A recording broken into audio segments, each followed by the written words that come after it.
दोस्तों, एक राजा था और राजा के पास एक सुंदर सा आलीशान महल था और उस महल के अंदर एक सुंदर सा बगीचा था।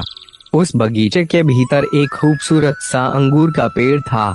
एक चिड़िया वहां आती थी और रोज अंगूर खा जाती थी, लेकिन दिक्कत यह थी कि चिड़िया मीठे मीठे अंगूर तो खा जाती थी और खट्टे खट्टे अंगूर नीचे गिरा देती थी। यह सिलसिला काफी दिनों तक चलता रहा, लेकिन इस दृश्य को बगीचे का माली रोजाना देखता था।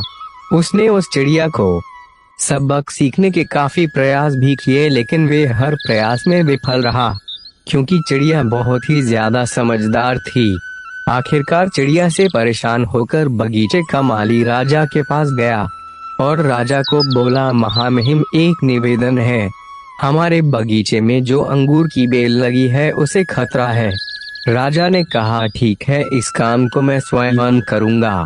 अब राजा पूरे ध्यान से चिड़िया को देख रहा था और मौका मिलते ही राजा ने चिड़िया को पकड़ लिया। तब चिड़िया ने राजा को कहा कि राजा साहब, मुझे छोड़ दीजिए, मैं आपको 4 ज्ञान की बातें बता सकती हूँ। राजा ने बोला, ठीक है, चल बता। पहली यह कि हाथ आए शत्रु को कभी नहीं छोड़ना चाहिए। दूसरी, अनजानी बात पर कभी विश्वास नहीं करना चाहिए। तीसरी, जो हो गया उस पर पश्चाताप नहीं करना चाहिए। और चौथी, बताने से पहले राजा को बोली कि राजा साहब, मेरा दम घुट रहा है, आप मुझे ढीला छोड़े, मैं आपको बताती हूँ। और चिड़िया उड़ गई और बोली, मेरे पेट में 2 हीरे हैं। राजा को पश्चाताप होने लगा और राजा गुस्से में हो गया। उसने राजा को बोला कि मैंने आपको कहा था कि हाथ आए शत्रु को कभी नहीं छोड़ना चाहिए, फिर भी आपने छोड़ दिया। मैंने आपको कहा था कि अनजानी बातों पर विश्वास नहीं करना चाहिए, लेकिन आपने किया।